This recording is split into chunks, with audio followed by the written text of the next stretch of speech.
Un agradecimiento a la Asociación de Retina de Occidente y al Colegio de Oftalmólogos de Jalisco. Vamos a dar inicio a lo que es la presentación. Muy bien, comenzamos. Endoftalmitis, agradezco la invitación al doctor Manuel Rivera. Como les comentó, yo me desempeño en el Hospital Juárez de México como retinólogo. Tengo 12 años de ahí de estancia, egresado del Hospital de la Luz. Y bueno, vamos a abordar lo que es endoftalmitis. Como sabemos, es una complicación que va a la baja, rara, potencialmente puede producir ceguera, provoca una inflamación intraocular en grado variable que afecta a todas las capas del ojo y puede provocar muerte celular, apoptosis de todas las capas de la retina, que es lo que nos preocupa. Es devastadora y es bastante temida por los oftalmólogos y es potencialmente mutilante. Eh, la incidencia, como les comentaba, es a la baja. Hay varios reportes, estudios donde nos van a dar el porcentaje que va en disminución. El 90% se atribuye a cirugía de catarata y que, como sabemos, que pues obviamente es la cirugía que más se realiza, la más rápida y en la que se tiene mayor acceso y mejores resultados, y por eso es que es pues más atribuible este porcentaje a cirugía de catarata. También está asociada a trauma ocular abierto, es endógena, está en un 2,8%. Este cuadrito que nos encontramos de la Sociedad Española nos comenta que según la que podemos clasificar según la vía de acceso como exógena, endógena, la exógena como posoperatoria, postraumática y la extensión de tejidos anexos. Como les comentábamos, la cirugía de cataratas es atribuible hasta un 90%. Otras cirugías, llámese cirugía fibrillante, QPP, pueden ser responsables hasta el 10%, según la presentación clínica, aguda menos de 6 semanas, crónica mayor de 6 semanas de posoperatorio, y según el agente causal, bacteriana o fúngica. Sabemos que pues ya en la FACO, que es una de las cirugías más realizadas actualmente, está reportado más o menos un 0,015% y entre 0,015% y un 0,5%. Factores asociados, ya sabemos, ruptura capsular, pérdida vítrea, el tiempo de cirugía, la inserción, momentos de la inserción del lente intraocular,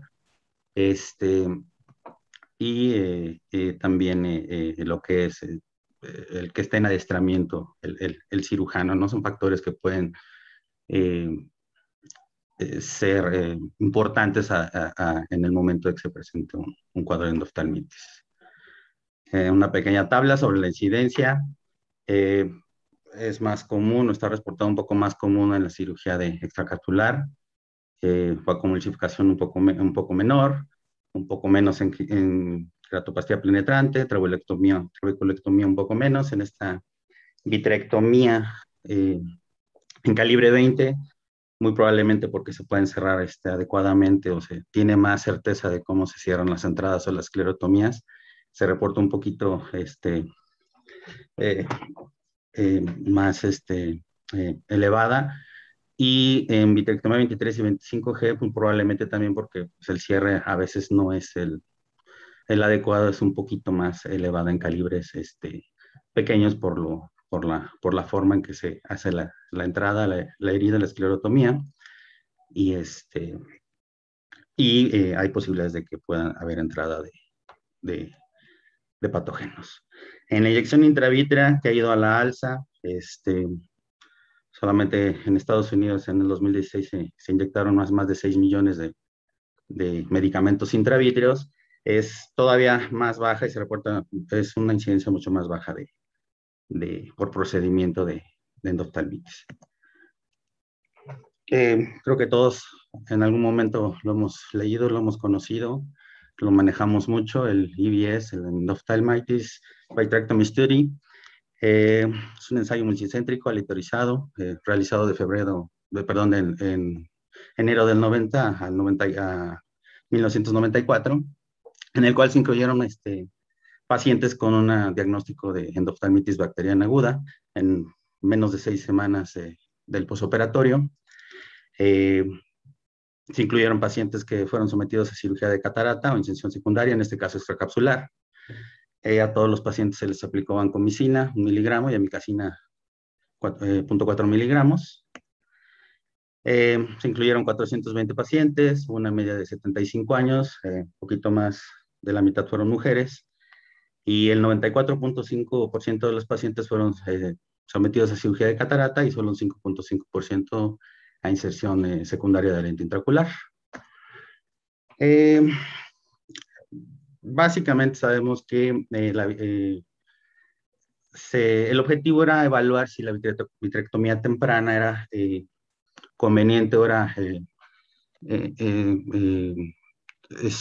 evaluar, depende de la presentación de la agudeza visual del paciente. Y se determinó que es superior en los pacientes, solo en pacientes que tienen percepción de luz a la hora de presentar el cuadro. También se usaron antibióticos intravenosos y se determinó que no eran de ayuda los antibióticos intravenosos, y los resultados visuales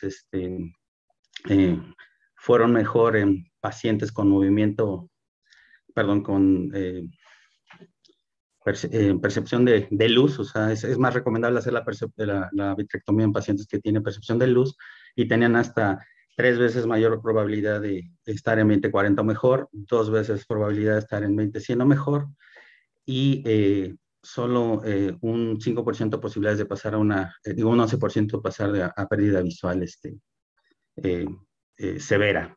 En estos pacientes se aisló el organismo hasta en un 69%, y en la mayoría se encontraron lo que fueron estafilococo coagulasa negativo, que fue relacionado a un pronóstico un poco mejor que los no coagulosa negativo.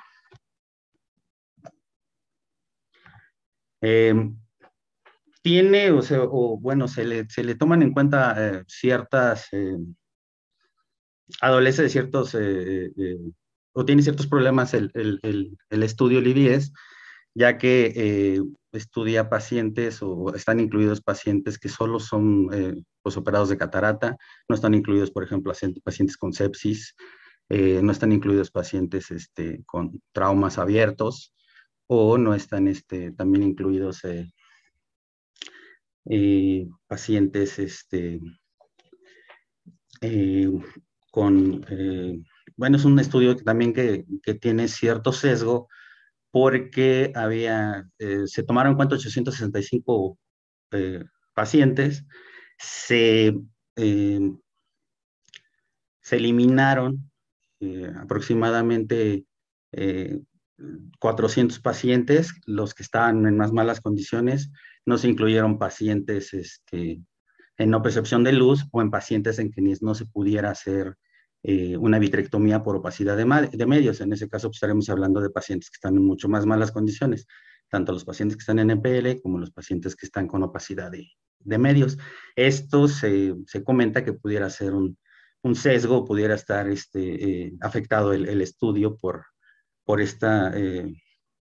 estos criterios que tomaron para eliminar esos pacientes. Profilaxis, pues se sugiere, o sabemos que hay que eliminar todos los posibles problemas de superficie, llámese blefaritis, conjuntivitis, o algún tipo de prótesis o de artefacto que pudieran en la superficie y pudiera contener microorganismos. Obviamente también está incluido en la profilaxis el ritual quirúrgico, que es incluir lo que es la adecuada separación de las pestañas, un buen lavado, buen aislado de pestañas. El instrumental tiene que estar bien, obviamente bien esterilizado, y es muy recomendable el lavado con povidona al 5% en el fondo de saco. Se recomienda dejarlo 3 minutos. En caso de alergia, de un 5 a 10%, perdón, ese es la povidona, el 5% en el fondo de saco, y la povidona lo que es en los tejidos, en la piel, del 5 al 10%, y en caso de alergia, pues podemos usar clorexidina al 0.05% o al 0.1%.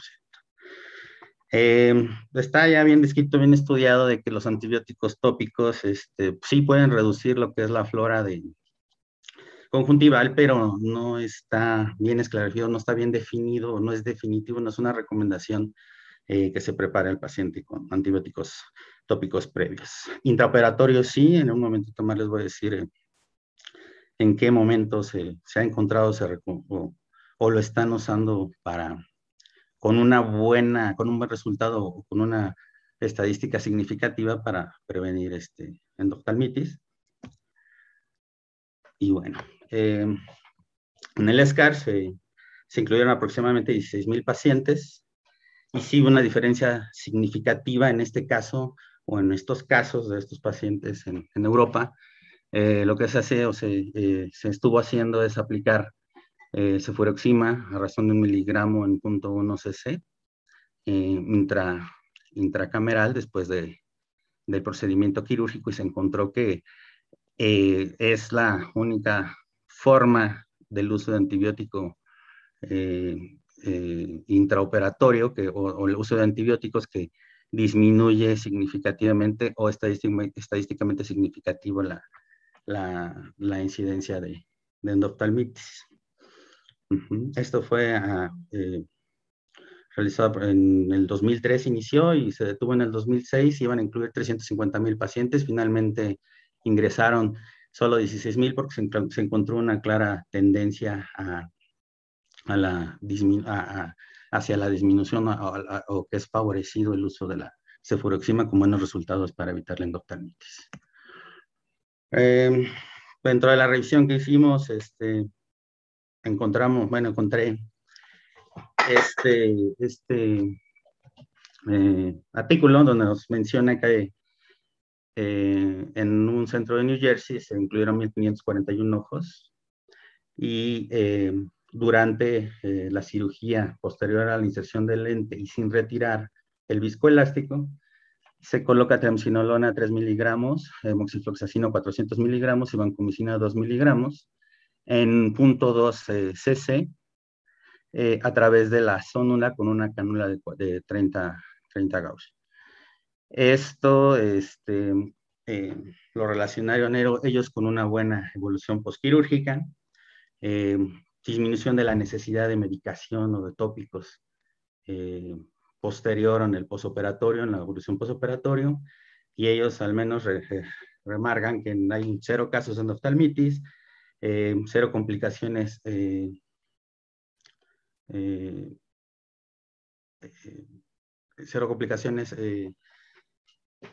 durante el procedimiento o pos el procedimiento de colocar esta inyección, le llaman inyección transonular.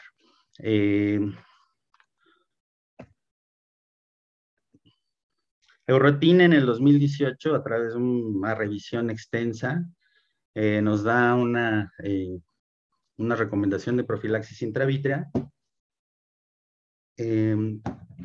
y nos emitieron estos recomendaciones para la realización de inyecciones intravítreas.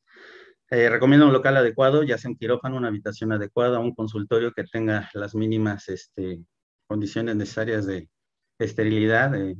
No dan una recomendación específica si sea quirófano, una habitación, un consultorio, pero recomiendan que sea una habitación lo más estéril posible. La anestesia que sea tópica, no se decantan por alguna sustancia en específico, proparacaína, lidocaína, pero recomiendan que la anestesia sea tópica. La antisepsia, como ya hemos mencionado, yodopovidona al 5%, al menos 30 segundos en el fondo de saco, o como ya hemos comentado, clorexidina en caso de alergia. La dilatación pupilar la reservan, ¿no? Ellos recomendaban reservarla para médicos que están en entrenamiento. Realmente comentan que no hace mayor diferencia. Y comentaban que la disminución de la presión intraocular no es recomendada. Tanto tópicos previos a la inyección de intravítrea como para la realización de paracentesis. La misma realización de paracentesis para disminuir el tono ocular puede predisponer también a que haya una aparición de endoftalmitis exógena, ya no tanto a lo mejor por la inyección intravítrea, sino por la paracentesis para aliviar el tono. Recomiendan el blefaróstato, mencionaban que había un gran porcentaje de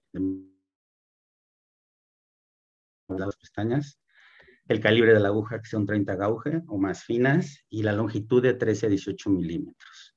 Obviamente, pues pensando en que un calibre pequeño tiene menor reflujo y menor problemas de cierre de lo que es el lugar de la inyección de la esclera. El lugar de la inyección hasta parecen cosas que son un poco obvias, pero pues fue algo así como un consenso muy grande de los expertos. En la pars plana a 3.5, 4 milímetros de limbo, inyecciones en dado caso que se requiera o sea muy necesario, que lo veo bastante distante, una inyección bilateral, procedimientos independientes, tratarlos como procedimientos independientes entre sí. Recomiendan el uso de guantes, les digo, parecen cosas medio obvias, pero y el campo quirúrgico, ellos comentan que no es necesario, no es esencial, pero pues si lo tienes a la mano, no veo por qué no usarlo. Y también recomiendan el uso de cubrebocas. Digo, pues hay cosas que esas fueron las determinaciones de los expertos en el 2018.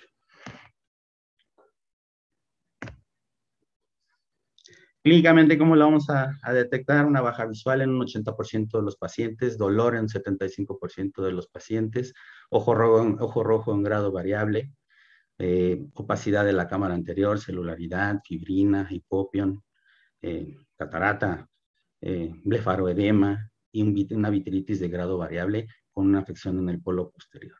¿De qué tanto? Pues puede haber periferitis, infiltrados, trombosis,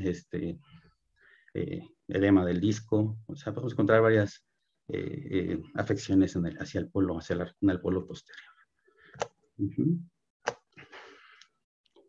Aquí tenemos una blebitis que vimos recientemente ahí en el hospital, y bueno, pues algunos ejemplos, ¿no?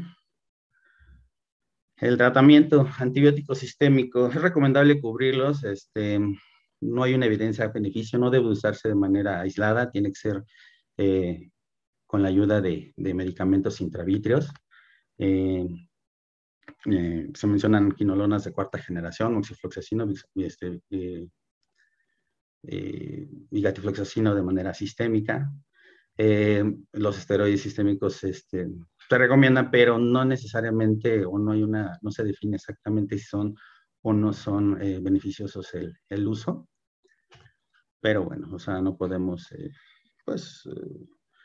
recomendable usarlo por otras ciertas circunstancias, ¿no? Ya me sé que el paciente, pues, se piensa que no está correctamente cubierto y bueno, el tratamiento, cuál debe de ser es intravítreo, porque tanto los medicamentos tópicos como subtenonianos o como sistémicos han demostrado poca ayuda en lo que es el tratamiento de la endoftalmitis. Vancomicina 1 miligramo en 0.1 cc, ceftazidima 2 miligramos en 0.1 cc. En caso de que haya alergia a la ceftazidima, pues usamos amicacina, 0.4 miligramos en 0.1 cc. Quinolonas de cuarta generación también están descritas, 400 miligramos en 0.1 cc. Y los esteroides quedan a juicio del cirujano, están reportados como algo debatible, pero bueno, al menos en lo personal, prefiero en caso usarlos, pero es muy, muy debatible, está así como que a juicio de quien lo esté haciendo. Personalmente prefiero desinflamar lo más pronto que se pueda el ojo para evitar el mayor daño. Esto es hablando de endoftalmitis pues aguda, ¿no? Haciendo oftalmitis crónica, esta puede ocurrir semanas, meses, años después de lo que es la cirugía. Está atribuida a bacterias de baja virulencia y a hongos. El más común es Propionibacterium acne en el 63%, Staphylococcus epidermidis 16%, Candida parapsilosis 16% y el Corynebacterium 5%. En algunas ocasiones es mixta. A diferencia de la endoftalmitis pues aguda, los síntomas son mucho más leves, hay una baja visual leve, el paciente pues refiere baja visual, midesopsia, visión borrosa, un poco de edema, puede haber edema corneal, uveitis anteriores persistentes que responden adecuadamente a un ciclo de esteroides. En el momento que suspendes el esteroide, pues el cuadro persiste, rebota. Hay un hipopión recurrente que también responde a tratamiento y esteroides. Y puede haber depósitos retroqueláticos y tanto retroqueláticos como placas blanquecinas en lo que es el lente y la cápsula posterior. Como podemos ver aquí, el Propionibacterium se habla de que provoca placas blanquecinas, y cuando es hongo habitualmente o tradicionalmente se reporta como si fueran en rosario en la afección vítrea. El tratamiento es básicamente inyecciones también intravítreas, vancomicina, ceftazidima, aunque tiende a ser un poco más difícil o más problemática de tratar, porque se comenta de que la bacteria, el agente está alojado en lo que es la bolsa capsular, y es un poquito más difícil de tratar. También se recomiendan lavados con vancomicina, de lavados de la bolsa y del lente. Sin embargo, como les comentaba, puede ser que responda parcialmente a lo que es este manejo. Sin embargo, puede volver a recidivar. Sistémico se recomienda también claritomicina de 250 a 500 miligramos cada 12 horas durante 14 días. Y si se determina que es fúngica, voriconazol, 100 microgramos en 0.1 cc. En este caso es un poquito menos problemático tratar de identificar al agente, porque como es una evolución más lenta, más indolente, más torpe, se puede estudiar un poco mejor. Se comenta que solamente hasta un tercio de los cultivos o de las muestras que toman de humor acuoso pueden salir positivas teniendo un cuadro activo, y hasta la mitad pueden salir también activas tomando una muestra de vítreo. Hay veces que no bueno, yo creo que con la endoftalmitis aguda no nos podemos dar ese lujo a lo mejor de estar perdiendo un tiempo en lo que sale el cultivo o sale un estudio extra para saber a qué nos estamos enfrentando. En este caso de la endoftalmitis crónica tenemos un poco más de tiempo y más de chance probablemente de estudiarlo. Si todo esto no funciona, pues la vitrectomía y la eliminación de la cápsula y el lente intraocular ha demostrado ser bastante efectiva. Y bueno, es el tratamiento para endoftalmitis crónica, el manejo, ¿no? Afortunadamente, pues no, sí, la endoftalmitis aguda es poco común, pues la endoftalmitis crónica es todavía un poco menos común. Y ahorita vamos a pasar a lo que es la endoftalmitis endógena, que es todavía menos común, como les comentaba, del 2 al 8%. Esta endoftalmitis tiene como padecimientos subyacentes, diabetes, insuficiencia renal, pacientes inmunosuprimidos, oncológicos, con bajas defensas, abscesos abdominales, catéteres, un uso de drogas intravenosas, e incluso hemos llegado a tener pacientes que son aparentemente sanos y desarrollan un cuadro de endoftalmitis. Se estudian y simplemente se les queda medicina interna, se resuelve lo que es el problema, o se trata de resolver lo que es el problema ocular, pero son pacientes que pues, anteriormente no tenían ningún antecedente de importancia. Es más común gérmenes como Staphylococcus aureus, los estreptococos, Streptococcus pneumoniae, Listeria, y en general tienen mejor pronóstico los gram positivos que los gram negativos.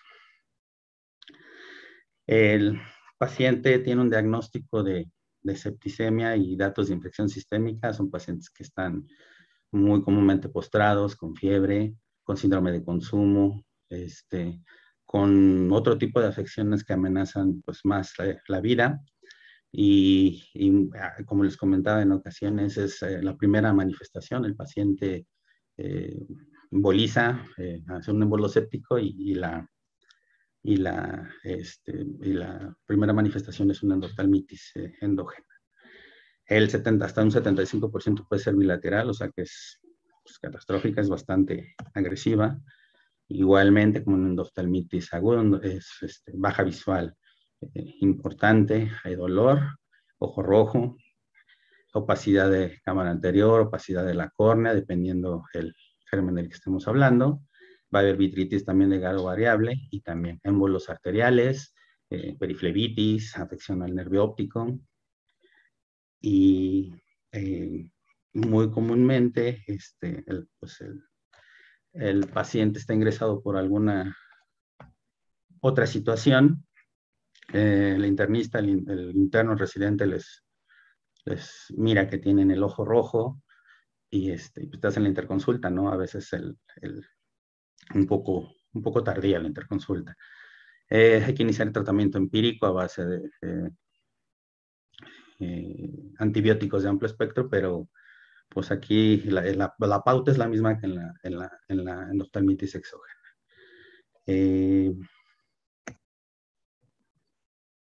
Reservamos la vitrectomía para estos pacientes para casos graves, poca respuesta al tratamiento, para usar material para cultivo, porque muy comúnmente estos pacientes tienen hemocultivos o cultivos del catéter o cultivos de donde pensamos que fue la siembra negativos, y es común que tengamos nosotros que retirar una muestra, una cantidad de vitrio para que nos puedan dar un resultado, un germen asociado. Obviamente la vitrectomía es recomendable para evitar la visceración o nucleación, y aún así pues la evolución en estos pacientes es bastante tórpida, es mala, son pacientes muy postrados, pacientes en muy malas condiciones, desnutridos, que a veces vuelve un poco o bastante difícil su tratamiento. Es muy común que los tengamos que estar revisando en su cama, inyectándoles en su cama, difícil moverlos o revisarlos en la lámpara de hendidura, pero pues tenemos que hacerle algo y tratar de resolver el problema en ese momento. Tengo un pacientito que recientemente llegó, les quiero mostrar como una evolución de un paciente que llegó hace poco. Inició el 19 de marzo con dolor en el muslo derecho, dislalia, desorientación y fiebre. El paciente pues cooperaba poco, estaba desorientado. Hasta el 3 de abril ingresa a urgencias con ojo rojo doloroso derecho y baja visual de ambos ojos. Él decía que no veía, pero no estaba muy cooperador. Llegó con una agudeza visual en el ojo derecho de percepción de luz y en el ojo izquierdo de movimiento de manos. En el ojo derecho no era valorable, entonces voy a mostrar unas fotos. En el ojo izquierdo la papila se observa un faro de niebla y un filtrado en el área macular.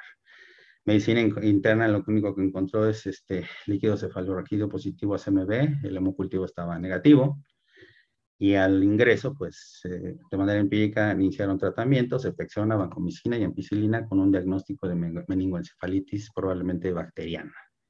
El paciente estaba en muy malas condiciones. Así llegó. Estas son fotos macroscópicas, porque evidentemente no podemos tomar unas fotos son de la guardia, y vemos cómo pues hay pérdida de la transparencia corneal, apenas se alcanzan a ver algunos detalles, probablemente aquí la pupila, una hiperemia, una inyección ciliar y abundante secreción. Y el ojo izquierdo macroscópicamente aparentemente pues, se veía normal.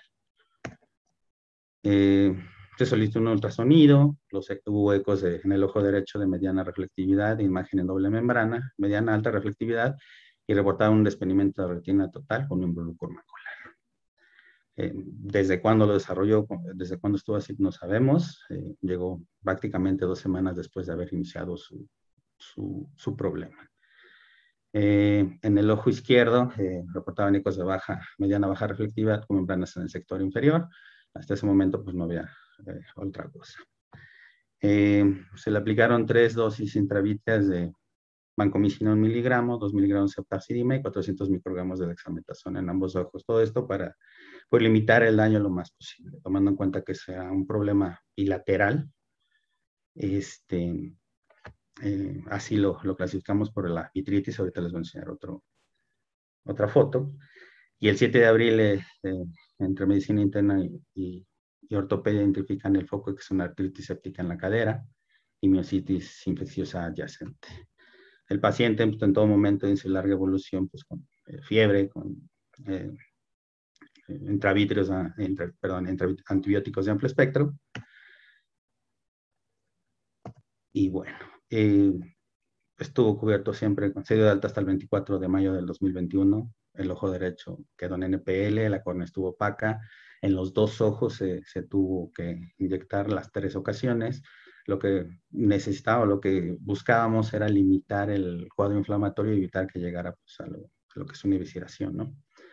Eh, en el ojo izquierdo respondió más favorablemente. Sin embargo, al darse de alta se fue con prednisolona tópica, tratamiento antibiótico vía oral, ciprofloxacino, TPI, ciprofloxacino tópico.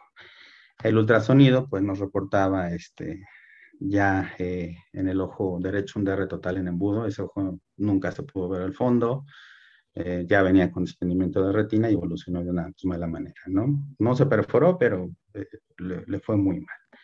En el ojo izquierdo nos reportaban membrana de mediana alta densidad, un DR total, una hioloides posterior parcialmente despegada y una IBRP que modificaba la estructura de la membrana. Como lo encontramos clínicamente, fue así, por lo que pudimos también tomar foto, la mejor que pudimos obtener de cómo estaba el paciente. Aquí es donde se puede ver dónde está el nervio. Tenía una vasculitis intensa, siembras vítreas de endoftalmitis y aquí infiltrado nódulo subretiniano en el área macular. Se realizó una vitrectomía más silicón. El ojo derecho evolucionó hacia no percepción de luz y actualmente el paciente se encuentra en cuentados a 30 centímetros. Está en mucho mejores condiciones, ha subido de peso. Finalmente, lo que se especula que tuvo fue lo que fue la infección de la articulación, pero estuvo mucho tiempo postrado y tanto medicina interna como traumatología estuvieron buscando bastante tiempo y cubriendo al paciente con tratamiento antibiótico. En lo que a nosotros respecta, pues está bien, se vale por sí mismo, tiene una agudeza visual pues, mala, pero llegó en un estado bastante pues malo para su salud ocular. Por el momento, pues es todo. Gracias. Bueno, muchas gracias, doctor Guillermo García, por su excelente presentación. Nuestro siguiente ponente es el doctor Sergio Juárez. Doctor, muchas gracias por aceptarnos la invitación. Es un honor tenerlo aquí con nosotros. Me permito presentarlo. El doctor es conocido por todos, amigo de todos. Es egresado doctor de la Universidad Autónoma Metropolitana. Posteriormente, el doctor realizó su formación como oftalmólogo en el Hospital Fundación Nuestra Señora de la Luz, así como también su formación como subespecialista en retina in vitro. El doctor es autor y coautor de múltiples artículos en diversas revistas indexadas a nivel nacional e internacional. Ha sido ponente en foros nacionales e internacionales, maestro de muchos especialistas de retina y bueno, agradecerle nuevamente, doctor, la invitación por tenerlo aquí con nosotros y damos paso a su presentación, por favor. Hola, buenas noches a todos. Pues gracias obviamente, Manuel, y me da muchísimo gusto que exalumnos nuestros estén ocupando pues ya lugares importantes en la práctica y en la academia a nivel nacional para el desarrollo de la retina en nuestro México querido. Después de esta excelente revisión que hizo Guillermo, pues ya poco que me queda por decir, porque pienso que la sesión es como de 1 hora, ¿será? Entonces quedan pocos minutos. Y ya prefiero presentarles nada más rápido lo que estamos haciendo ahorita. Pues desde 1991 al 95, que pues fue el estudio que realmente nos ha dado las pautas para que todos seamos tratantes de la endoftalmitis, del EBS, han hecho que desde esa fecha pocos estudios grandes se han desarrollado para tratar de encontrar nuevos pues, gérmenes, si no nos quedamos con las tablas que nos dieron ellos. Entonces, actualmente tenemos la oportunidad con la PCR y ahora más moderno con la secuenciación genómica de poder encontrar los gérmenes causales. Esa es una. Y dos, que los tratamientos ya descritos por el EBS desde esa época se han cuestionado entre dientes, pero realmente siguen siendo los tratamientos estándar para el tratamiento de la endoftalmitis aguda o usualmente la posquirúrgica.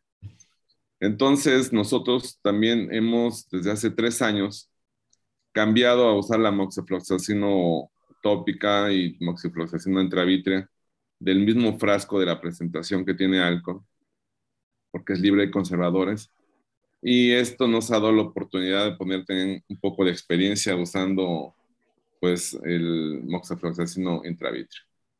El protocolo que les presento está en en conjunto con el Centro de Ciencias Genómicas de la UNAM, que tengo la oportunidad de conocer al director, lo entusiasmé con la idea, y tenemos este proyecto desde hace 2018. Pues el año pasado fue pues casi un año nulo porque casi no hubo investigación. El planteamiento del protocolo es para 3 años. Estos son mis conflictos de interés. Para este estudio no tengo mayor interés y pues está siendo patrocinado por la Universidad Autónoma de México. Todos sabemos que, pues ya lo que dijo Memo, que hay una destrucción general de todas las estructuras del globo, la incidencia más o menos la misma que dijo, y la identificación de los patógenos, que en nuestros países realmente es muy escasa. Casi siempre nos quedamos con la idea de los patógenos que ya están definidos en los libros, que el 90% son gram positivos, que son coagulasa negativos, la mayor parte de ellos, Streptococcus epidermidis y Streptococcus aureus son los más comunes, y los gram negativos en el 7% pueden estar presentes, como la Klebsiella y los hongos que ya también fueron ampliamente descritos por Memo. En este estudio, en esta diapositiva vemos cómo hay como un progreso, una nueva tendencia a tratar de identificar los patógenos, porque se han encontrado resistomas encontrados en los genes de las bacterias, los cuales hacen francas resistencias a las multidrogas, entonces nos cuesta mucho más trabajo tratar los patógenos. Estos mismos estudios en ojos también han evolucionado en los mismos tratamientos que hay para sepsis o infecciones graves sistémicas. Entonces, lo que nosotros estamos haciendo ahora es secuenciación genómica. ¿Qué es la secuenciación genómica? La secuenciación genómica, el PCR es previo a esto. El PCR solamente toma solo una fracción de la cadena genética del ADN de la bacteria y la copia y trata de encontrar iguales a ellos, lo cual quiere decir que sí tiene una sensibilidad muy alta, pero también tiene la probabilidad de que si en la caja de PCR que se está investigando no está el patógeno descrito, no lo puedes encontrar. En la secuenciación genómica es totalmente diferente. Aquí se desdobla prácticamente todo toda la secuenciación de genes de la bacteria y se estudia en forma, digamos, longitudinal toda, no una fracción como la PCR, lo cual tiene prácticamente una especificidad y una sensibilidad del 100%. Es muy costosa, como lo van a ver ahora, pero en el futuro pienso que esa va a ser la forma en la que se pueden estudiar a todos los patógenos, incluyendo los del ojo, pero obviamente en manifestaciones sistémicas. ¿Y eso por qué? Porque se han encontrado, obviamente, pacientes que son altamente resistentes a las multidrogas y se ha visto que la superficie de la cápsula de la bacteria es suficientemente cambiante como para poder tener pues, aumentar su virulencia y aumentar su resistencia a los gérmenes. Por otro lado, en la moxifloxacina, pues también tenemos siempre la curiosidad de usarla. Es altamente sensible para los patógenos que ya hemos descrito, como gram positivos y gram negativos, y es parcial antimicótico, aunque obviamente nuestra intención no es tratar la micosis con la moxifloxacina, pero podría ser suficientemente para poderlo tranquilizar el cuadro infeccioso. Esta diapositiva más o menos demuestra cómo la mayor parte de los patógenos que están causando son al mismo sensibles para moxifloxacina como las otras quinolonas, pero la que nosotros tenemos disponible es la moxi. Entonces, nuestro objetivo es identificar agentes infecciosos causales con secuenciación genómica de nueva generación mediante muestras vítreas por endoftalmitis aguda. Tenemos que secuenciar el restoma de agentes infecciosos identificados en muestras de vitrio y evaluar la respuesta terapéutica al moxifloxacino, como ya lo describí. Este estudio, como les mencioné, más o menos cada paciente estudiado cuesta más o menos por ahí de 20,000 pesos. Y si no encuentran la secuenciación genómica de aquí en la UNAM de México, se va a Estados Unidos y entonces el costo se eleva por paciente, que puede llegar hasta 60,000 pesos cada secuenciación del paciente. Entonces, este protocolo fue aprobado en su primera etapa por 600,000 pesos, pero tenemos la opción y tenemos la buena fortuna de que nuestro rector también es oftalmólogo, entonces podemos duplicar ese fondo para poder seguir con la investigación. Pues, ¿qué hicimos? Obviamente lo de todos, pues, obviamente, una endoftalmitis que es la que tiene que estar presente, mayores de 18 años para que pudieran decidir si usaban la medicación alterna, que es la moxifloxacina, ya que en estos cuadros agudos no tenemos que titubear tanto en el uso de antibióticos y la mayor parte de los oftalmólogos no preferirían usar un nuevo antibiótico y todos casi pretenderían usar el antibiótico estándar. Entonces al paciente se le explica y los que escogen pues usar la entrada dentro del protocolo y usar moxifloxacino fueron más o menos el 20% de los pacientes que estudiamos hasta el momento, del 2018 para acá, que hemos visto 70 pacientes y 13 de ellos han aceptado la aplicación de moxifloxacino. Como ya se describió, la FACO pues, fue el principal patrocinador de las endoftalmitis, aunque también tenemos inyecciones intravítreas y demás.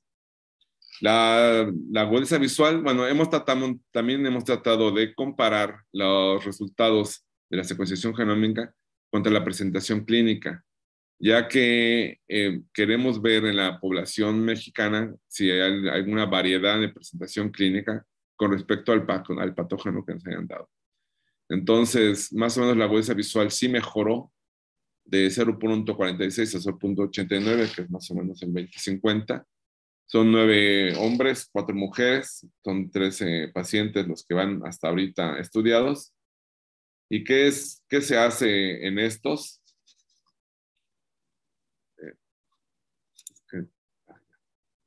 Es que no sé por qué. Oh, perdón.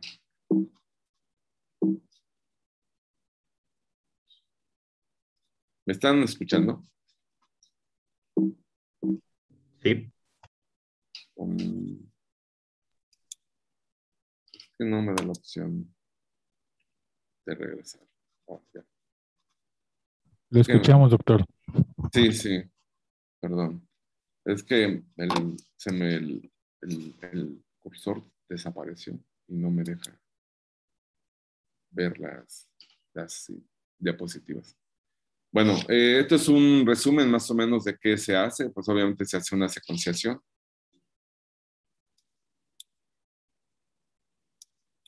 No, bueno, es que yo en mi pantalla tengo ocluida la mitad de la pantalla por la banda que se abre del Zoom, que no se ha querido minimizar.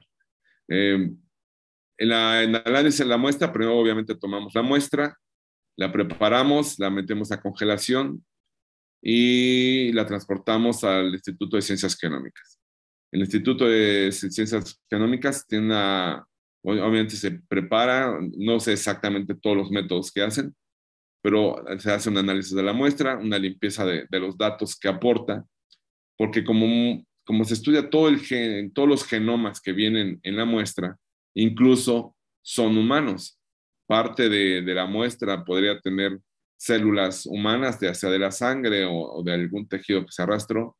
Entonces tienen que separar los tejidos humanos para poder encontrar o discriminar solamente los patógenos. Se hace la asignación taxonómica, se hace el ensamble de genomas para poder encontrar los organismos que ya están prácticamente identificados la mayor parte de los existentes. Obviamente siempre podrá haber alguno que no haya sido estudiado, pero en la base de datos que ya hay actualmente prácticamente están todas las bacterias conocidas en la Tierra.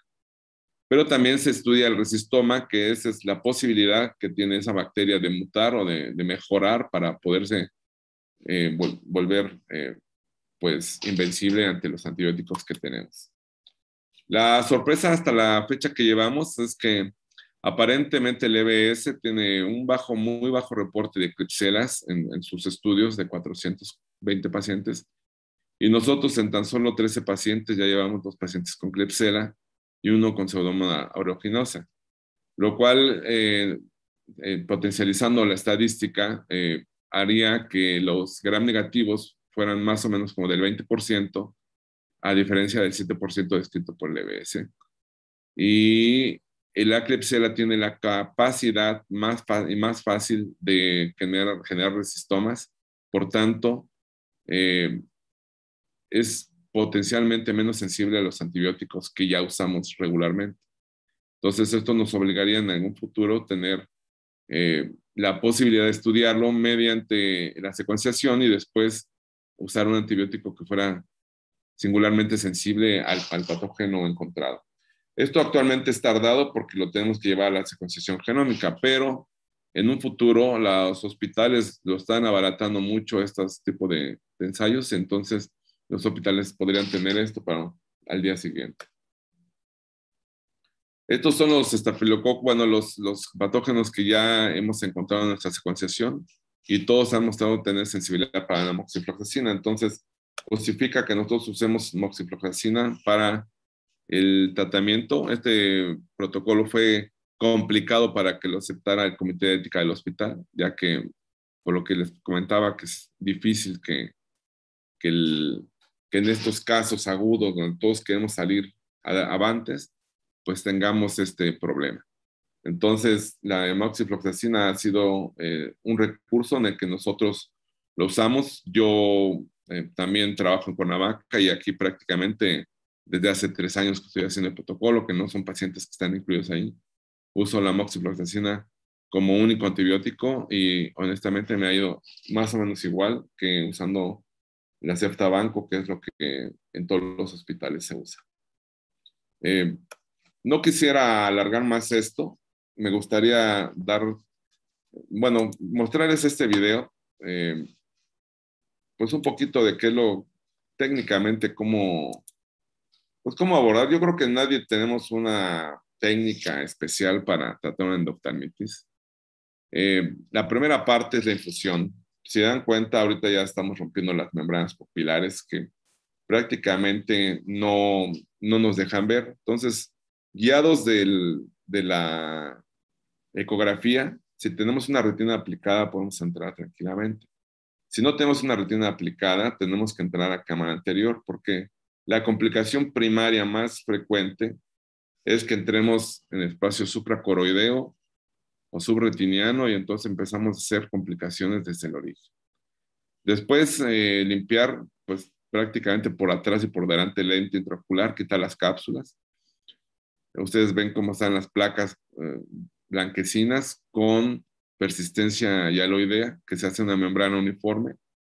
Entonces, pues si la patología nos permite liberar la mayor cantidad de siembras vítreas, lo ideal es que lo hagamos, porque eso nos garantiza la probabilidad de que hayamos erradicado el mal. Mientras dejemos más siembras vítreas por temor, entonces tenemos más probabilidades de que la infección no remita o la inflamación sea mayor y por ende pues tenemos mayor destrucción tisular. Siempre la mácula nos da miedo, el tejido se vuelve altamente sensible, entonces no recomiendo que toquen la retina con el brush o con algún otro instrumento o la Tanner Scraper para tallarlo. Yo creo que todo lo pueden hacer con vacíos para no estar, obviamente, contactando la retina. El vacío pues, siempre nos da un poquito de miedo acercarnos a la fobia. Yo creo que nunca estar con la boca del vacío exactamente sobre la retina, sobre la fovea, para tratar de pues, no tener complicaciones. Aquí vi que todavía había bastante pues hialoides y vitrio pues con siembras vítreas, entonces después me fui un tantito a la periferia, lo más que pude, sin comprometer la retina, sin tocar la retina, usando vacíos bajos aquí en la periferia para no generar tracciones. Vean cómo los vasos prácticamente están contraídos.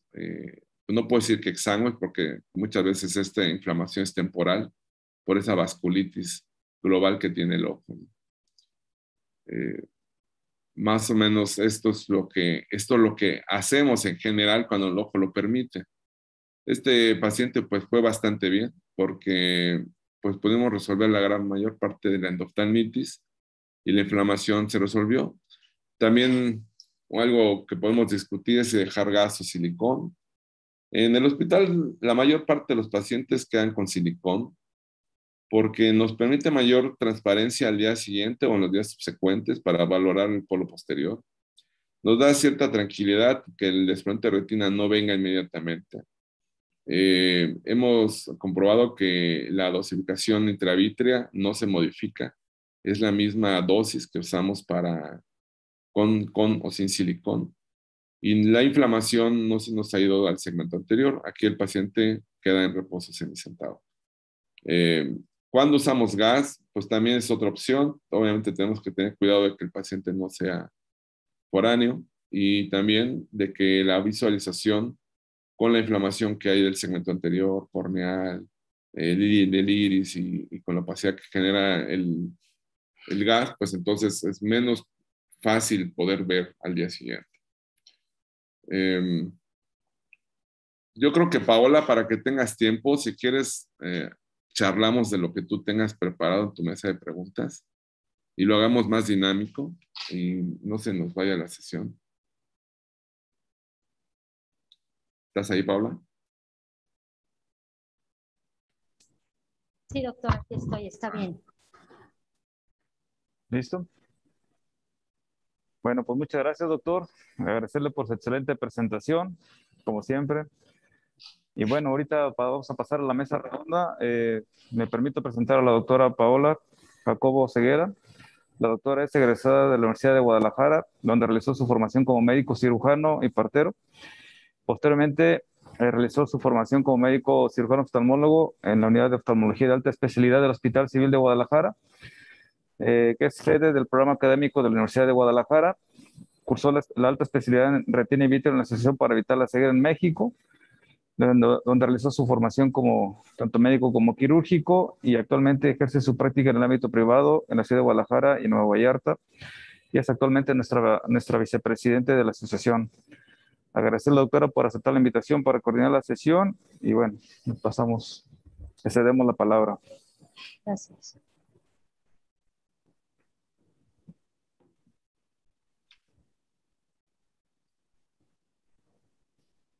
Sí se ve, ¿verdad? Bueno, buenas noches. La verdad es que no planeo tardarme mucho, solamente un poco mencionar esto que me parece un poquito ad hoc y posteriormente que nos se preste un poquito más a preguntas y a un poco de discusión. Bueno, les quería platicar una serie de casos de cuando yo estaba haciendo retina en la Asociación para Evitar la Ceguera, que esto pues al final nos puede dejar varias enseñanzas, ¿no? Bueno, esto es una serie de casos retrospectivos donde incluimos el estudio de 10 viales de bevacizumab con estos lotes con este lote que está aquí en noviembre del 2014. En general de ese lote se obtuvieron aproximadamente 300 dosis intravítreas y en ningún paciente se utilizó antibióticos tópicos. La verdad es que fue una película de terror que tuvimos cuando yo estaba en mi segundo año, porque tuvimos 27 endoftalmitis. Nosotros normalmente, pues cuando yo estaba en la ceguera, aplicábamos la realidad de 35 a 40 intravitreos por día. Y bueno, lo dividimos en 3 grupos, que fue el grupo A, que fueron aplicados el 26 de diciembre, el grupo B el 2 de enero y el grupo C el 16 de diciembre. La mayoría fueron aplicados en la misma fecha y bueno, en total sumaron 27 casos de endoftalmitis con esta distribución en la predominantemente hombres en esta edad media y bueno, principalmente ojos derechos. El diagnóstico de inicio, la razón por la cual se inyectaban estos pacientes, el más frecuente fue edema macular diabético en un 59% de los casos, algunos con degeneración macular, oclusiones venosas, neovascularización coroidea por miopía. Y bueno, 6 pacientes no habían tenido nunca tratamiento previo, 18 de ellos habían tenido entre su segunda y quinta dosis, y 3 tenían más de 10 dosis cuando pues regularmente en ese entonces aplicábamos bevacizumab de rutina, era nuestro medicamento de elección, ¿no? La agudeza visual previa, 7 pacientes tenían visión menor o igual a 20/200, o sea, en general eran pacientes con visión baja, y en general los pacientes con mejor visión eran los que tenían edema macular diabético. Habitualmente los que tenían otros diagnósticos como degeneración macular y demás tenían ya alteraciones o alguna cicatrización en la fovea que les confería una peor agudeza visual. Bueno, de estos 6 pacientes iniciaron aproximadamente entre 24 a 78 horas. 6 pacientes iniciaron entre los 14 a 10 días y 4 pacientes fue de inicio tardía. El promedio de inicio fue de 5.2 días. Los síntomas, bueno, el síntoma más frecuente fue disminución de la visión. Curiosamente, ninguno de nuestros pacientes presentó dolor severo, referían a algún tipo de dolor leve y menos de la mitad tuvo ojo rojo. De hecho, pues eso nos hizo al inicio en algunos pacientes retrasar un poco el tratamiento hasta que empezamos a ver la cantidad de casos que se fueron presentando. Eso sí, el 100% tuvo celularidad en cámara anterior, el 92% tuvo alguna inflamación in vitro y el 88% de ellos eran fáquicos. Entre un 85 y 92% no presentaban edema corneal, pliegues en Descemet, sinequias o rubeosis. Y bueno, esto nos hacía como pensar que eran quizá algún patógeno, alguna bacteria o algún tipo de microorganismo no tan patógeno porque la presentación era así, como un poco lenta, tenían ojo rojo, leve, la mayoría no tenían dolor. Y bueno, el tratamiento inicial, la realidad es que 13 ojos se trataron de inicio con esteroide tópico transeptal. Lo consideramos una inflamación moderada y pues 25% de ellos solo parecían una uveitis anterior no granulomatosa. 14 ojos se trataron con antibióticos intravítreos o vitrectomía.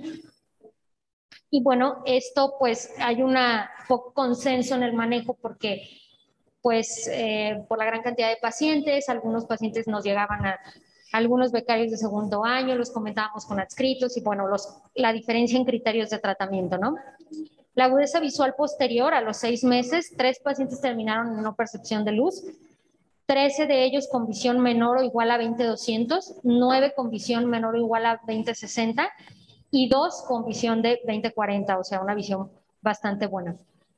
Bueno, aquí les quería un poco nada más mencionar rápidamente cómo las endoftalmitis pueden tener diferentes presentaciones, ¿no? No siempre es la triada clásica de dolor, ojo rojo, baja visual, pero incluso en esta serie de casos de 27 ojos de 23 pacientes, solamente se presentaban como una uveitis moderada.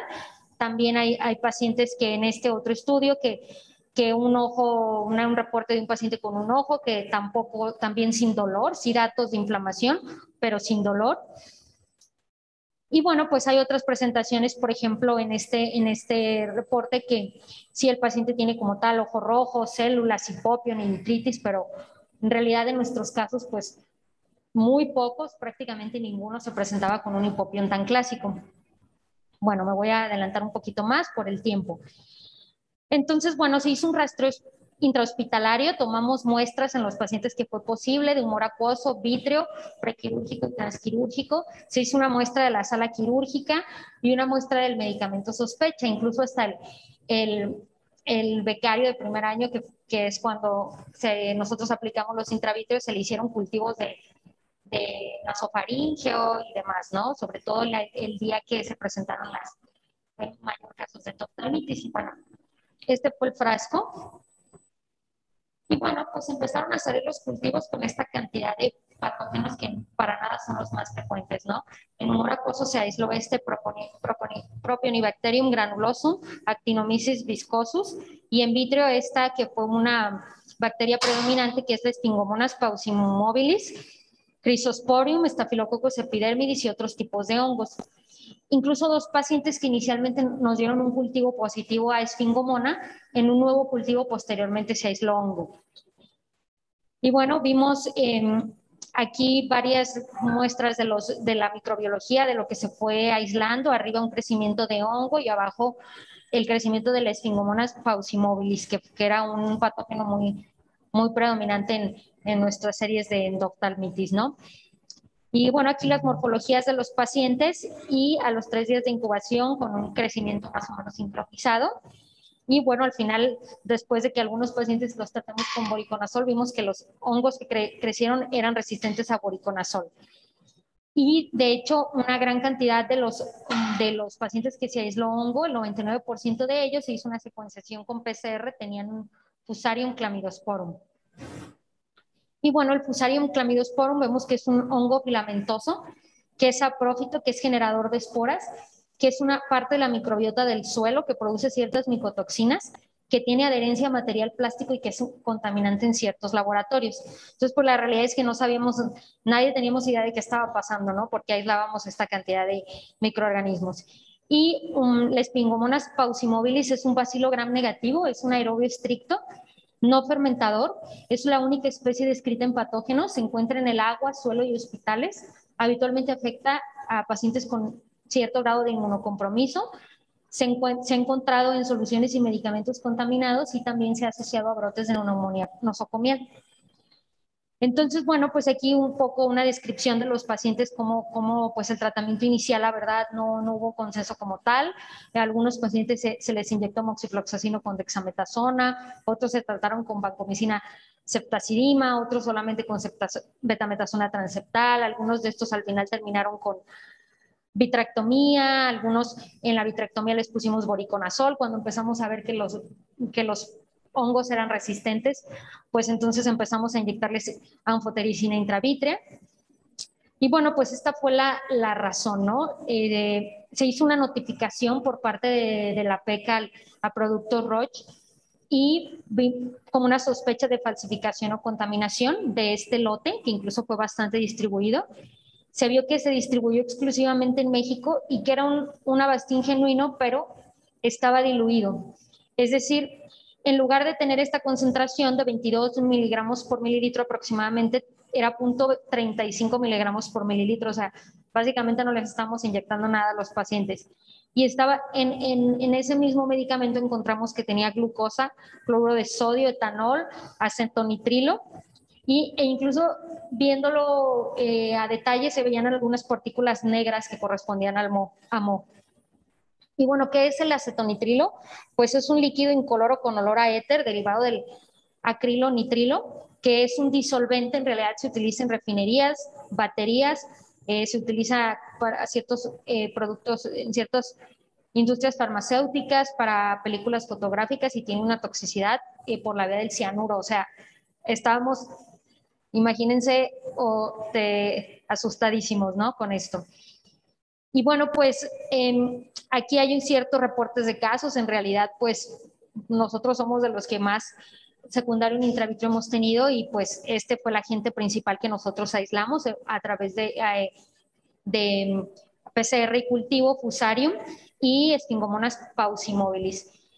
Entonces, bueno, esto lo quise presentar porque obviamente pues no es algo frecuente, pero sobre todo pues para de aquí rastreamos todo lo que detrás venía y fue que se cambió de proveedor. Entonces, pues la importancia de siempre tener cuidado, ¿no? Siempre comprar los medicamentos a distribuidores que están autorizados.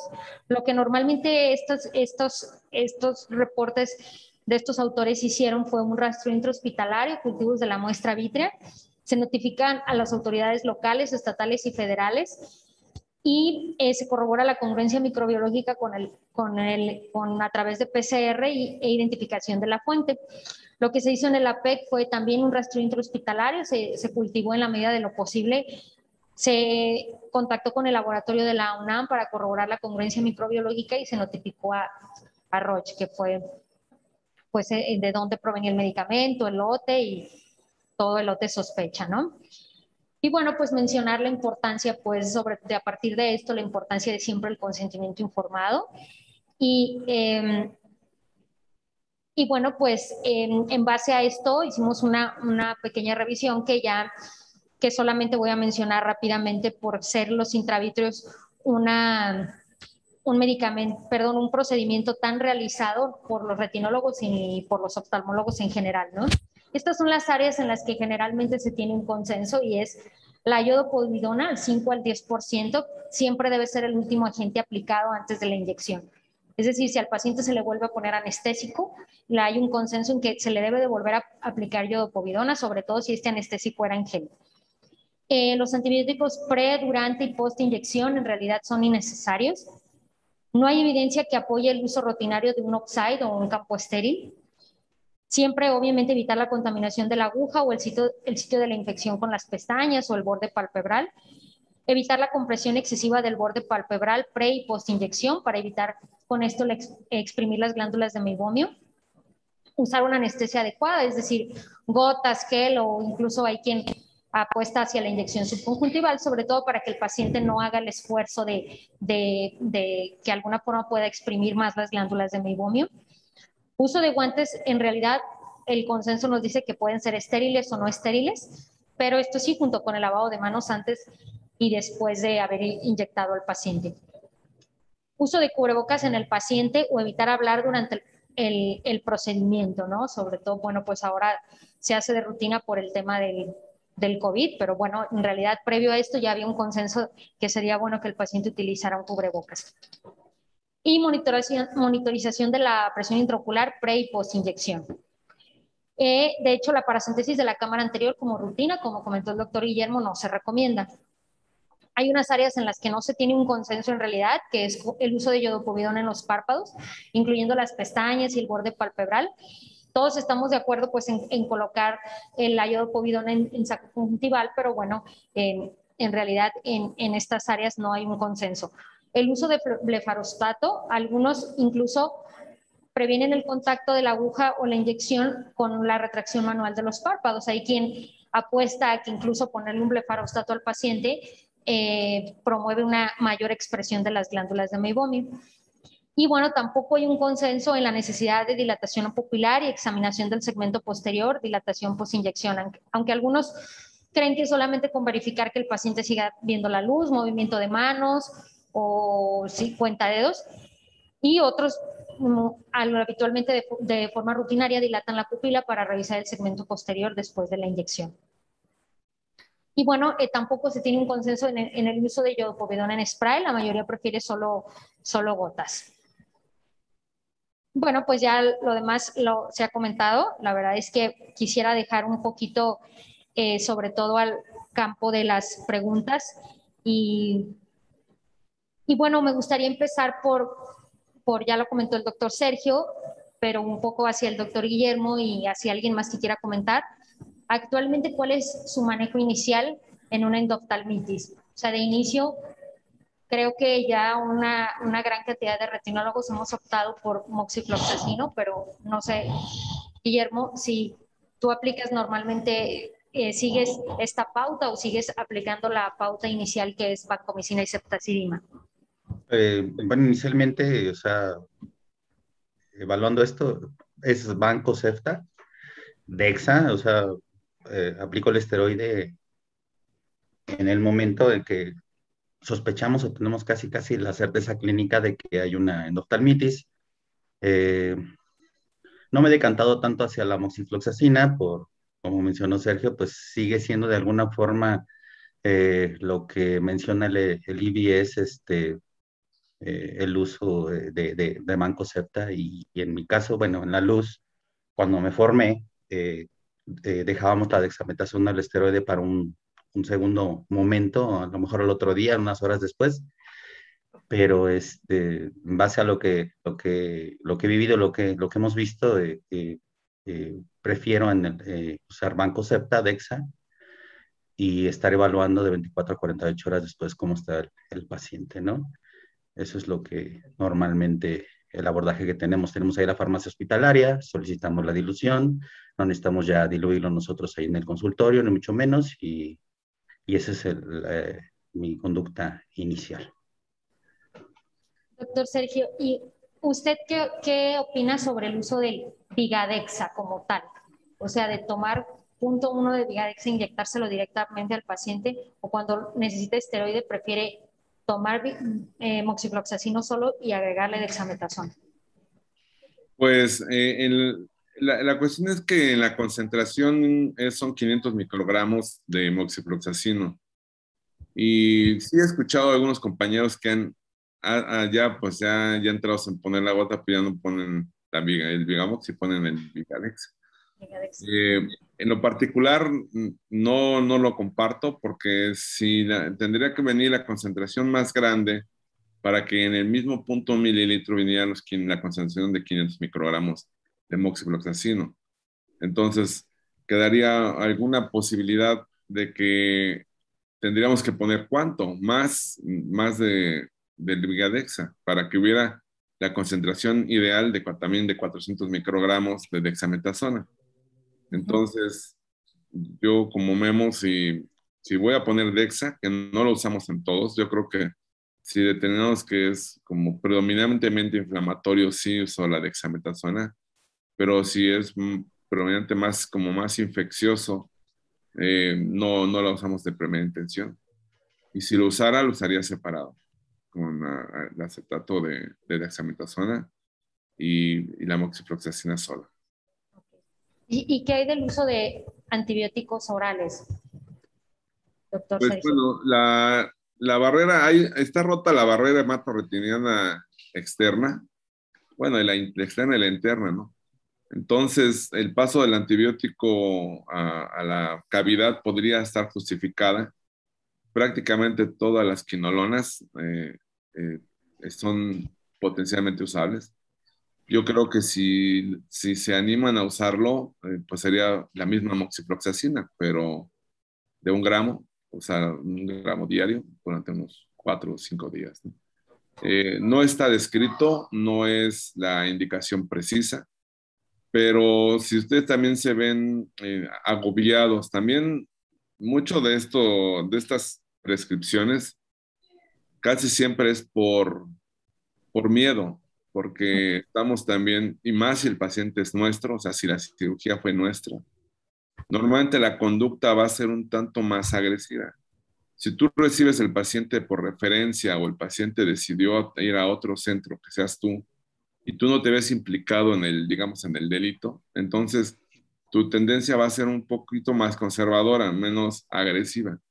Yo lo que he visto, los tratamientos agresivos son cuando viene de tu misma cirugía previa. Entonces, la mayoría van a usar moxifloxacino o ciprofloxacino, pero no está indicado. O sea, es como, creo que solamente se actúa pensando en la demanda que viene y que te preguntan, bueno, ¿y por qué no le diste antibiótico? ¿No? Esa es la respuesta. Para que digan, no, pues yo sí la protegí con antibiótico. Porque quien sea como un juez o quien esté dictando el castigo, va a decir, si tiene una infección, ¿por qué no usar un antibiótico? Donde el paciente, es que aquí también hay una concepción mental. El paciente al tomarse la medicación, él está participando en el tratamiento. Cuando nosotros solo lo hacemos por inyección intravítrea, el paciente no sabe exactamente qué es. No hay esa concepción de que él está participando en el tratamiento. Yo también he estado en algunas veces acompañándolo a casos del hospital, a tener que ir allá a la CONAMED o a alguna instancia donde nos citen, o incluso una vez tuve que ir a un reclusorio. Y ese era un argumento que decía el paciente, es que a mí yo no me tomaba nada, ¿no? No me hacía nada. A lo mejor más allá de su analgésico, casi no tenía ese concepto de que estaba él haciendo tratamiento para él mismo. Y en la idea de la mayoría son, pues cuando tienes una infección de lo que sea intestinal, pues son inyecciones o pastillas, algo que tú veas que te están haciendo. Entonces pienso que esa es la justificación que tienen la mayoría de los médicos cuando se la toman o cuando la usan, básicamente como protección médico-legal. Ok, doctor. Doctor, Sergio, una pregunta. Fíjese que el otro día platicando aquí con los becarios del Hospital Civil de Guadalajara, nosotros tenemos ya algunos años tratando la mayoría de nuestros casos con moxifloxacino, ¿ok? Incluso combinado con dexametasona. El otro día en la clase con los becarios analizábamos un estudio que salió en junio de este año, un estudio hindú, en el cual se trataron 52 pacientes con endoftalmitis aguda. Se trataron con moxifloxacino y se le pusieron solamente 2 inyecciones. Realmente los resultados fueron, pues, realmente son ahora sí que impactantes. De esos 52 pacientes tratados, 48 pacientes tuvieron una resolución total, solamente 2 pacientes no tuvieron resolución y un paciente sí tuvo una resolución, pero tuvo que ser sometido a vitrectomía. O sea, de los 52 pacientes, solamente 3 fueron sometidos a vitrectomía, 2 por una no resolución del problema y 1 por unas opacidades vítreas que quedaron al final, pero sí hubo una resolución de esta situación.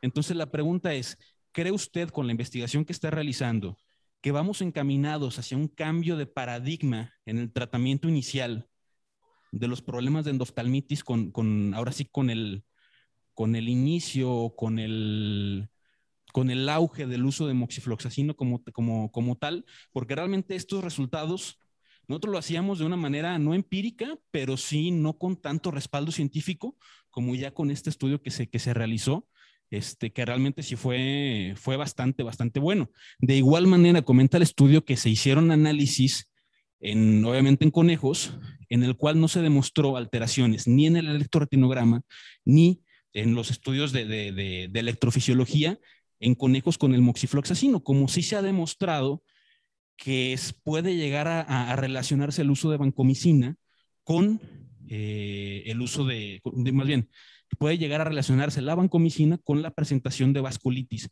provocadas por este mismo medicamento. Entonces, son 2 preguntas para usted y para el panel en general. 1, ¿creen que en algún momento se llegue a utilizar el moxifloxacino como de primera elección? Y 2, cosa que también discutíamos en la clase, ¿en qué momento, el EBS, sabemos que es un estudio que se realizó ya hace muchos años, que ya tiene mucho tiempo de evolución, que los tratamientos han cambiado, que la vitrectomía ha cambiado, que las tecnologías de vitrectomía han evolucionado de una manera muy importante?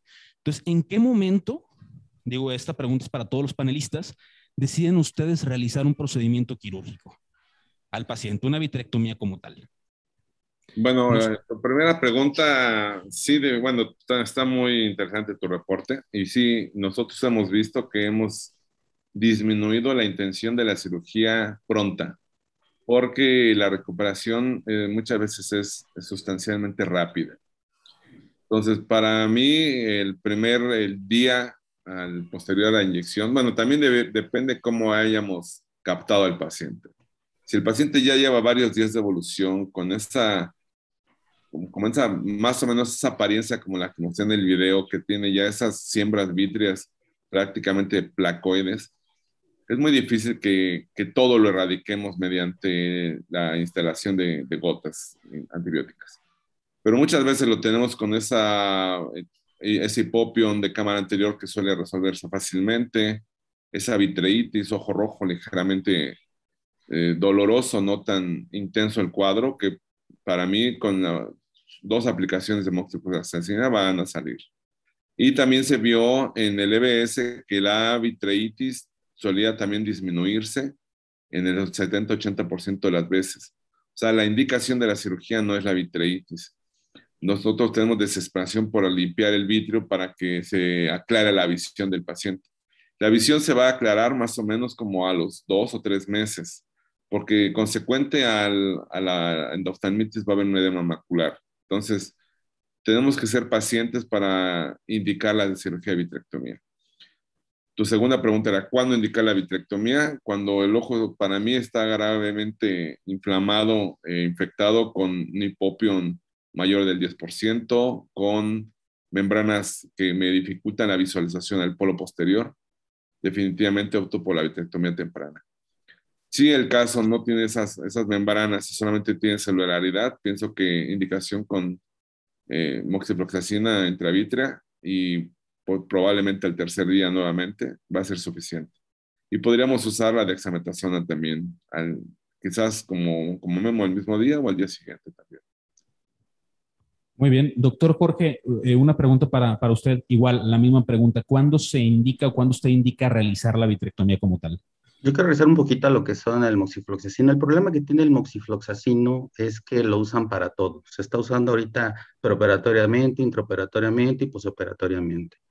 Y el problema que va a tener es que va a desarrollar en algún momento una resistencia importante, ¿no? Para los microorganismos. Ese, pues esperemos que no sea pronto. A mí en lo personal no me parece que sea como pues, la gran alternativa porque tiene ese problema y de hecho se reporta en varias revisiones de que ese es el problema que tiene.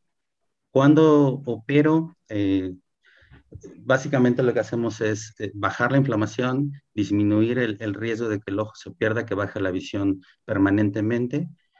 Y como decía Sergio, la idea es limpiar y que el paciente, ya que está apagado el cuadro, ya que está limitado, hacer una limpieza del vítreo. Cuando en otra ocasión, cuando también cuando la inflamación no se controla o no disminuye lo suficiente, en general preferiría o prefiero no entrar en caliente, no entrar de rápido porque te puedes encontrar muchas cosas, desprendimientos de retina, desprendimientos coroideos, problemas mucho más severos. Preferiría en el momento apagar el cuadro y en algún momento después entrar a limpiar. Creo que es lo más cómodo para mí, para el paciente, lo mejor para el paciente, ¿no? Cuando está extremadamente inflamado y no responde, o cuando ya tenemos que entrar a limpiar después de un periodo de que apagamos el cuadro. Sí, doctor, fíjese que comentando un poquito más sobre este reporte, los dos casos que no respondieron a moxifloxacino fueron pseudomonas. Y dentro del cultivo y el antibiograma que se realizó, se vio que sí eran sensibles, pero que no tuvieron la concentración adecuada, solamente las 2 inyecciones para poder terminar de eliminar esto. Sin embargo, como usted dice, o sea, como usted comenta, tiene razón en el sentido de que obviamente los microorganismos van a desarrollar y van a evolucionar y van a obtener cierta resistencia al medicamento. Entonces también es algo que tenemos que considerar. Sí, es que lo Muchas usan gracias. para todo, hasta para blefaritis, hasta para conjuntivitis, que podías tratar con una sulfacetamida sin problemas. Ese es el problema, el gran problema de las quinolonas, que la están usando para todo. Entonces, en algún momento van a desarrollar esa resistencia. Perfecto, doctor. Muchas gracias. Ujú. Sí.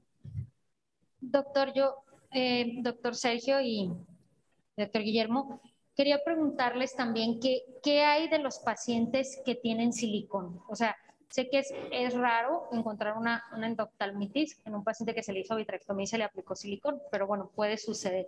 ¿Qué hacen en ese caso? Igual, o sea, se inyecta el paciente con un intravítreo, un antibiótico intravítreo, el que sea de la elección, y se valora, o hacen directamente un intercambio, o qué, cuál es su proceder en esos pacientes. No, pues yo creo que siempre que puedas obviar la cirugía o retrasarla va a ser mejor. Si tienes ya silicona, lo más probable es que la infección esté contenida a un pequeño espacio, porque por la densidad que tiene el silicón es imposible que crezcan gérmenes dentro de él. Entonces, pienso que la infección va a ser más sensible al uso de los antibióticos intravítreos. No, como mencioné, no minimizamos la dosis y es posible que con eso sea suficiente. Yo creo que no tenemos tanta experiencia todos porque es muy raro que haga una endoftalmitis secundaria al uso de vitrectomía y haya dejado aceite de silicona, pero eso es lo que yo estaría haciendo.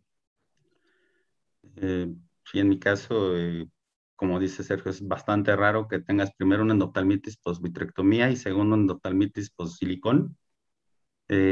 Inyectarlo, tratarlo como está escrito, evaluar cómo va y en el último de los casos era un recambio, un lavado, pero sí sería algo un poquito más conservador en ese sentido, como por lo raro lo difícil que es encontrar algo así y no disminuir la dosis, porque en algún momento se mencionaba poner la mitad de la dosis, poner la dosis completa, pero realmente si el ojo ya tiene silicón, quitamos un poco del segmento anterior, poner la dosis completa y pues, pues probablemente nada que perder y probablemente mucho que ganar. Claro. Y bueno, en esto, siendo pues los intravitreos como los procedimientos antiangiogénicos intravitreos un procedimiento tan frecuente actualmente, más allá de lo que nos dice la teoría, de lo que podemos hacer, de lo que hay consenso, ¿no? ¿Cómo es su actuar en realidad? O sea, ¿cómo lo hacen ya en la práctica? ¿En consultorio? ¿Realmente sí le indican un antibiótico posterior al paciente porque por aquello de que vaya a tener una endoftalmitis y entonces el perito nos diga por qué no le dijiste, por qué no le dejaste antibiótico tópico? O sea, o no sé, de repente que hay pacientes que ya se han inyectado previamente y los han inyectado en quirófano y entonces llega el paciente al consultorio y le dices que lo vas a inyectar ahí en el consultorio. ¿Cuál es su manejo? ¿Cómo es la forma como preparan al paciente en estos casos? Yo creo que legalmente sí puedes tener problemas si lo metes a un consultorio, el paciente o el familiar, o muchos veces son los familiares, probablemente no estén preparados o pensando de que cómo va a invadir o cómo hacer un procedimiento invasivo en un consultorio. Sabemos que está reportado que no hay mucha diferencia entre hacerlo en el consultorio, en una sala o en el quirófano. En mi caso, yo prefiero hacerlo en un quirófano, con todas las medidas eh, recomendadas, incluso está exagerando un poco porque una vez que tienes una endoftalmitis por un intravítrea, créeme que pues uno no se lo desea a nadie. También me ha tocado, como comentó Sergio, y llegar a lugares donde no entienden exactamente lo que estás haciendo, no les interesa las revisiones o lo que pudiera ser científicamente descrito y correcto. Y lo mejor es, ¿sabes qué? Fue en un quirófano, bajo todas las medidas necesarias y y en mi caso es lo que hago, ¿no? Bien limpieza, guantes, cubrebocas, todo lo más que puedas cubrir. Cuando tenía poco de haber egresado, lo hacía en el consultorio y a veces cuando estás un poco más joven y más recién egresado eres un poquito más osado. Pero conforme te vas encontrando cosas en el camino, ni siquiera propias, incluso tratas de experimentar en cabeza ajena, lo mejor es tratar de limitar el riesgo de que tengas algún problema posterior, ni siquiera ya hablemos médico, sino legal, porque es muy común que te increpen de por qué no hice esto, por qué no es el otro. Incluso sabemos que probablemente los antibióticos tópicos no sean también de todo indicados, pero si no los indicas, vas a tener muy probablemente problemas después por no haberlo hecho. Entonces, ¿usted normalmente les indica antibiótico? Sí, no post-inyección, unos 5 días de algún Villadexa, no sé, Cipred, ahorita que ha habido un poco de escasez, pues ya estamos con el Soxin DX, pero vale la pena usarlo, sobre todo por el desinflamatorio, porque el paciente por el pellizco, la inyección o lo que le has hecho a la conjuntiva, pues esté más confortable, ¿no? Y obviamente, pues datos de alarma. Pero sí, sin cubrirlo no lo hago y lo hago en un quirófano, en una sala dedicada específicamente para eso. Pero la pregunta es, ¿en pacientes de inyecciones intravítreas no infectados o infectados? No, o sea, un paciente que se le va a inyectar antiangiogénico, sea cual sea la causa. O sea, un paciente que se le va a inyectar un antiangiogénico por edema macular diabético o degeneración macular, lo que sea. Pues la verdad es que honestamente solo uso la iodopovidona. No uso antibióticos ni pre, ni trans, ni post. Se usa la iodopovidona y algo que sí he aprendido es a lavar la iodopovidona. Esto esto lo vi en el USLA y lo vi con Víctor González en McAllen, que ellos lavan y lavaban y recientemente he tratado varios pacientes norteamericanos y ellos piden su lavado, es como muy normal en Estados Unidos ya como de rutina lavar la iodopovidona y genera mucho menos inflamación. No sé si han tenido llamadas de los pacientes alarmados al día siguiente y obviamente tú los citas corriendo para ver que no sea una endoftalmitis.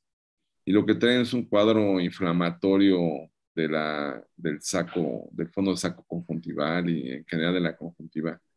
Pienso que por una reacción adversa al iodopovidona que se quedó contenida en el ojo. Yo sí uso el original, el Betadine, pero aún así, ahora de unos meses para acá, yo creo que con el año, lo he estado lavando y los pacientes están muy confortables. Lo lavamos puede ser con solución salina, con BSS, con las botellitas que vienen de 15 mililitros, o con gotas lubricantes cuando no tenemos los frasquitos. Con unas 4 o 5 gotas, gracias que se escurra y se erradica la iodopovidona que quedó en el fondo del saco, que obviamente era la intención antes de la inyección. Pero después de la inyección ya no es tan útil. Y eso es lo que hago. Hay una pregunta de Lisbeth Martínez que dice que si usamos antibióticos después de la cirugía de vitrectomía, en el caso de endoftalmitis, yo pienso que sí, porque obviamente lo que hayamos dejado previo, pues ya lo lavamos durante la vitrectomía. Entonces, pienso que el antibiótico, para no defender tanto la amoxi, o sea, Septabanco o la amoxi, debe ser usado el mismo antibiótico que había estado, salvo que viéramos que hubiera una potencial resistencia, que vemos que no hay una mejoría franca y hemos decidido cambiar de antibiótico, también podríamos hacerlo, ¿no? Sí, o sea, terminando la cirugía, pues dejas una dosis ya tienes el acceso, ya está ahí todo, pues adelante, ¿no? Claro. Claro. Ok. Sí, sobre todo también yo concuerdo en eso de solo el uso de la iodopovidona, incluso no sé la verdad cómo vaya esto, pero Jerry por ahí ha presentado algunas cirugías donde la verdad es que la iodopovidona es mágica, ¿no? Incluso hasta lo ha hecho vitrectomías en pacientes con endoftalmitis, poniéndoles iodopovidona a una concentración súper baja directamente en la solución de irrigación. Y la verdad es que los pacientes que lo ha hecho les ha ido bastante bien. Y bueno, sobre todo el tema de los antibióticos posterior al intravítreo, al antiangiogénico, una inyección regular, pues ya sabemos que también por ahí está la parte controvertida de que a la larga pues esos pacientes pueden hacer resistencia, ¿no?, a ese antibiótico que se está dejando continuamente, y una vez que hagan, o si es que llegan a hacer alguna endoftalmitis por algún patógeno de la flora, puede que ese patógeno, ahora sí, si al paciente le dejábamos posterior a su inyección Vigadexa siempre, y entonces ahora el paciente si hace una endoftalmitis, probablemente el patógeno por el que es la causa de esa endoftalmitis ya va a ser resistente al antibiótico que se estuvo aplicando, sobre todo por ser un procedimiento tan recurrente que se hace cada mes, ¿no? ¿Alguien más? Sí, respecto a la iodopovidona, es muy común que el paciente se septilice, se inflame y te llame así, tú estás así todo asustado, ay, le pasó algo y realmente lo revisas, pues, como dijo Sergio, son problemas de superficie, ¿no? Pero sí te sacan un buen susto. Incluso también en párpados es muy frecuente que, bueno, no, afortunadamente no tan frecuente, pero con el aseo con iodopovidona también en los párpados.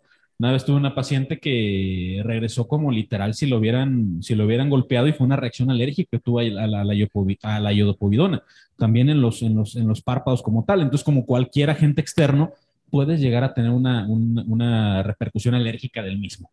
Es completamente entendible. No sé si tienen alguna otra pregunta, doctores. No, O el nada más, pues panel. no sé, doctor Sergio, si nos puede dar así como algún mensaje final, alguna perla, algo por cuestión del tiempo, algo que nos quiera dejar así como último mensaje sobre este tema con tanta experiencia ahora, últimamente en el tratamiento de endoftalmitis. Pues que es hacer una exploración muy detallada del segmento anterior, porque también está el TAS, ¿no?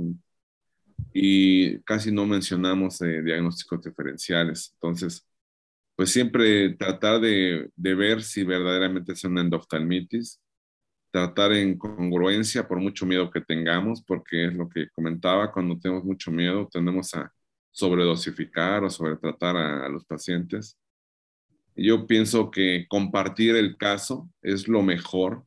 En la mayoría de los médicos, cuando tienen ese problema grave frente a ellos, pues tratan de salir rápido y pues, con cierto grado de oscurantismo en la transparencia hacia el paciente, no mentir. Al paciente le molesta o a todos nos molesta que nos mientan. Entonces ustedes deben de enfrentar la verdad, ustedes tienen que ser honestos, decir, usted está cursando con una infección que es grave, que puede perder el globo, yo voy a estar junto con usted, quiero a lo mejor si trabajas en un medio hospitalario compartir el caso con ellos, esto refresca mucho, el paciente se siente muy aliviado cuando uno comparte el caso con otros pacientes para que mis hijos están allá jugando abajo. Sí, escucharon algunos gruñidos. Si, si comparten el caso, puede ser que el paciente se relaje en esa sensación de ataque de culpa, ¿no? Cuando escucha más voces, puede ser que les ayude a ustedes a que no tengan tanta carga directa, ¿no? Y además siempre compartirlo entre colegas los casos interesantes o graves nos da incluso retroalimentación a nosotros mismos. Eso es lo que quería importar. Y doctor Guillermo, ¿algo final para comentar? Bueno, uno cae en negación, si lo acabas de abordar, le acabas de hacer un procedimiento invasivo y está inflamado y está, o sea, hay que siempre estar pensando en ello. Uno siempre quiere estar negando lo que está ocurriendo, debe ser un TAS, debe ser un fibrinoide, debe ser alguna otra cosa, ¿no? Eh, la comunicación con el paciente siempre va a agradecer eso, si el paciente siente el abandono. Y el problema luego de las demandas es de que el doctor es, o sea, tú mismo como médico teniendo algún procedimiento de esos, algún caso de esos que no permites, como que lo rechazas, no lo quieres, o sea, no lo quieres ver, pues, y el paciente percibe eso, ¿no? Entonces, si lo abandonas, lo dejas y no se la cuentas a quien más confianza le tengas, pues el paciente lo percibe y sí, siempre es importante comentarlo con los colegas, cómo te ha ido a ti, qué has hecho y que el paciente no se sienta abandonado, porque finalmente el paciente sabe que le estás haciendo un procedimiento que puede complicarse y que puede acabar mal. Y hay que siempre estárselo recordando y decírselo presente a tanto a él como a los familiares, porque a veces no te enfrentas tanto al paciente, sino a los familiares. Los familiares pueden llegar a ser bastante molestos y nunca caer en negación. Si tiene chance de ser un endoftalmitis, lo más probable es que sea una endoftalmitis. Ante la duda no hay duda, ¿verdad? Va a ser mejor tratarlo. Yo creo que decirle al paciente, tiene usted un proceso inflamatorio muy severo y sería lo más grave, sería que fuera de tipo infeccioso y por ser esta la situación, lo vamos a tratar como si fuera infeccioso. Creo que con eso es una forma de decirle, no mentirle, que hay pacientes que está inflamado, entonces, como dice el doctor Sergio, desde un inicio decirle que puede ser infeccioso y por lo potencialmente grave que es, se va a tratar como tal. ¿Algo más? Sí, yo creo que como mensaje final también a los que son médicos en formación es ese mensaje que ante la duda es preferible actuar pronto porque sabemos que entre más pronto actuemos y ante la sospecha clínica es mejor tratarlo como una endoftalmitis, ya que si lo dejamos pasar posiblemente sea un resultado catastrófico. Pues no queda más que agradecerles a todos ustedes, doctor Sergio, doctor Guillermo, por sus excelentes presentaciones. Y Paola, muchas gracias por la excelente coordinación y bueno, su secretario. Agradecerles a todos su presencia, su tiempo y bueno, invitarlos a nuestra próxima sesión del próximo mes de septiembre. Muchas gracias a todos.